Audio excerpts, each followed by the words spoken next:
मजबूत तरह से दिया। जमीन के पट्टे और जंगल पे जो अधिकार हैं उन्होंने ही मजबूत बनाए।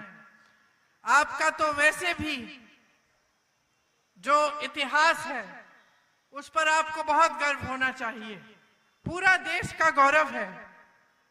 सिद्धो कान्हू, चांद बैरो जी और तिलका मांझी जैसे महान नेता यहीं से उभरे हैं। मैं उन सभी आदिवासी नायकों को प्रणाम करती हूं और आपका इतिहास जो है उससे प्रेरणा लेती हूं। हमारी जो नीतियां हैं कांग्रेस पार्टी की, वो हमेशा आपको मजबूत बनाने वाली नीतियां रही हैं। जोहार झारखंड, बाबा वैद्यनाथ जी की जय, बाबा वासुकीनाथ जी की जय। यहाँ से जो ये क्षेत्र है, यहाँ से मेरे परिवार का पुराना रिश्ता है। आपने भी सुना होगा पंडित नेहरू जी की समय से जब मोतिया डुमरिया गांव के एक कार्यकर्ता ने अपनी बेटी की शादी के लिए बुलाया था, तो आपने ये कहानी सुनी होगी। सुनी है? क्या सुना है? कि पंडित जी को बुलाया था अपनी बेटी की शादी में।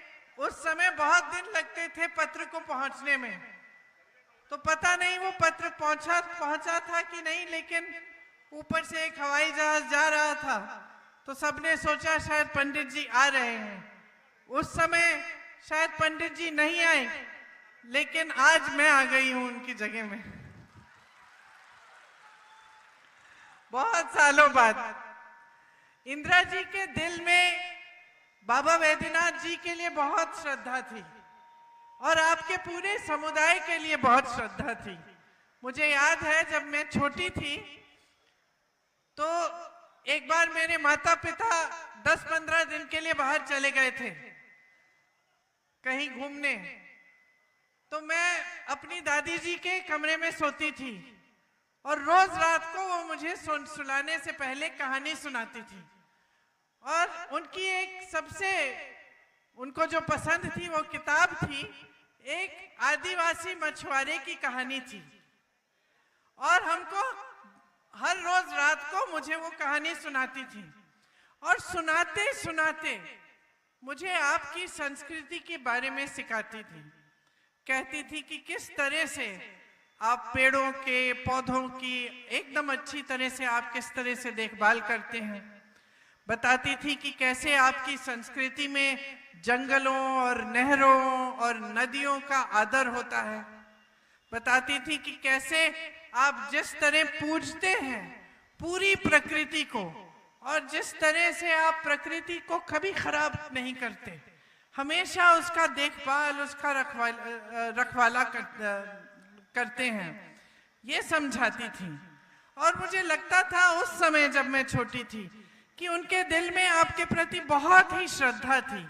बड़ी हुई तो समझ में आई और भी बातें, और देखा कि दादी जी जब जब आदिवासी क्षेत्रों में जाती थी, जो भी आप लोग देते थे उन्हें, कोई एक टोकरा देता था, कोई कुछ हाथों से बना के आपकी हस्तकला से कुछ सुंदर सा बना के देता था, सारी चीजें वो अच्छी तरह से सजा के अपने घर में रखती थी। आज भी उनका घर एक म्यूजियम बना है। आज भी अगर उस घर में जाएं तो आपको उनके कमरे में बहुत सारी ऐसी चीजें आपको दिखेंगी जिससे आपको पता चलेगा कि कितनी श्रद्धा थी उनके दिल में आपके लिए। तो उन्होंने बचपन में हमें ये सब चीजें सिखाई, लेकिन इसके साथ साथ ये जो उनकी श्रद्धा थी पूरे आदिवासी समाज के लिए, वो श्रद्धा कांग्रेस पार्टी की नीतियों में भी आपको प्रकट होती है। आज देश के क्या हालात हैं, एक ऐसी सरकार है देश में जो आपका आदर नहीं करती। इसका मिसाल यही है कि आपके मुख्यमंत्री जी को चुनाव से एकदम पहले उन्होंने जेल में डाल दिया है। लेकिन एक और बड़ा मिसाल है कि इनके नेता जगह जगह जाके ये कह रहे हैं कि अगर इनको पूरी बहुमत से जिताया जाएगा तो संविधान को बदल डालेंगे। इस संविधान ने आपको अधिकार दिए हैं। इस संविधान ने आपको अपने जंगलों पे, जल पे, जमीन पे हक दिया है। इस संविधान ने आपको वोट देने का अधिकार दिया है और इस संविधान ने आपको आरक्षण दिया है। जब भाजपा के नेता इसको बदलने की बात करते हैं तो उनका क्या मतलब है, क्यों की है ये बात, इसको गहराई में समझने की जरूरत है।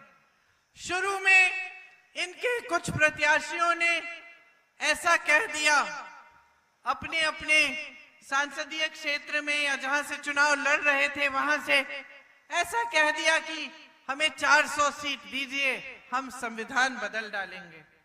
ऐसी बातें 9-10 जगहों से इन्होंने कही।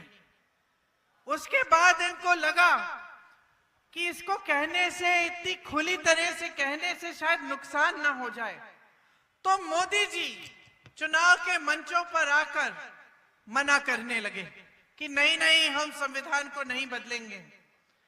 लेकिन मोदी जी ने खुद ही इन लोगों को कहा होगा कि जाकर कहिए कि संविधान बदलेंगे, क्योंकि मोदी जी की पार्टी में उनकी इजाजत के बिना इतनी बड़ी बात कोई कह नहीं सकता। तो पहले इन्होंने भेजा लोगों को कि ये बात फैला दो, फिर डर लगने लग गया कि जनता हमारे खिलाफ हो जाएगी क्योंकि इसमें आरक्षण की बात है, तो फिर बात पलटने लग गए। लेकिन हमने बहुत बार देखा है पिछले 10 सालों में कि जो जो बातें इन्होंने की है, इस तरह से जिनका शुरुआत इन्होंने किया है कि किसी से कहलवा दिया और पहले मना कर दिया कि हम नहीं करेंगे, और फिर जब इनको बहुमत मिल जाती है, सत्ता मिल जाती है, तो वही काम करने निकलते हैं। तो हमें भरोसा नहीं है भाइयों और बहनों, इनकी बातों पे कोई भरोसा नहीं है। इनकी बातें आज बहुत हल्की हो चुकी हैं। अगर ये सत्ता में आएंगे तो ये संविधान को बदल डालेंगे, ये आपके आरक्षणों को कमजोर करेंगे, आपके अधिकारों को कमजोर करेंगे, इसका हमें पूरा यकीन है। क्योंकि 10 सालों में इन्होंने लोकतंत्र को हर तरह से कमजोर करने की कोशिश की है। कैसे? इन्होंने संसद को कमजोर किया। जहां पहले जब कानून बनते थे तो सबकी चर्चा होती थी, विपक्ष के दल के साथ चर्चा होती थी, बहस होती थी, वो सारे तमाम बहस बंद कर दिए। इन्होंने अपने पूरे विपक्ष पर बहुत जोरदार आक्रमण किया। यहां आपने देखा हेमंत सोरेन जी को जेल में डाल दिया, उनपे मुकदमे डाल दिए। राहुल गांधी जी पे कई प्रदेशों में अलग अलग मुकदमे डाले गए, उनको संसद से निकाल दिया गया, उनको अपने घर से भी निकाल दिया गया। दिल्ली के मुख्यमंत्री जी को भी जेल में डाल दिया गया, उन पर भी मुकदमे डाले गए और कांग्रेस पार्टी के खातों को भी बंद कर दिया। इसके साथ साथ न्यायपालिकों पर भी आक्रमण किया, उनको कमजोर करने का काम किया। और आज जितनी भी देश की मीडिया, टीवी के चैनल आप देखते हैं, उन सब को इनके खरबपति मित्रों ने खरीद डाला है। तो आज इस देश में लोकतंत्र के लिए लड़ने के लिए सिर्फ जनता है और कुछ विपक्ष के नेता हैं।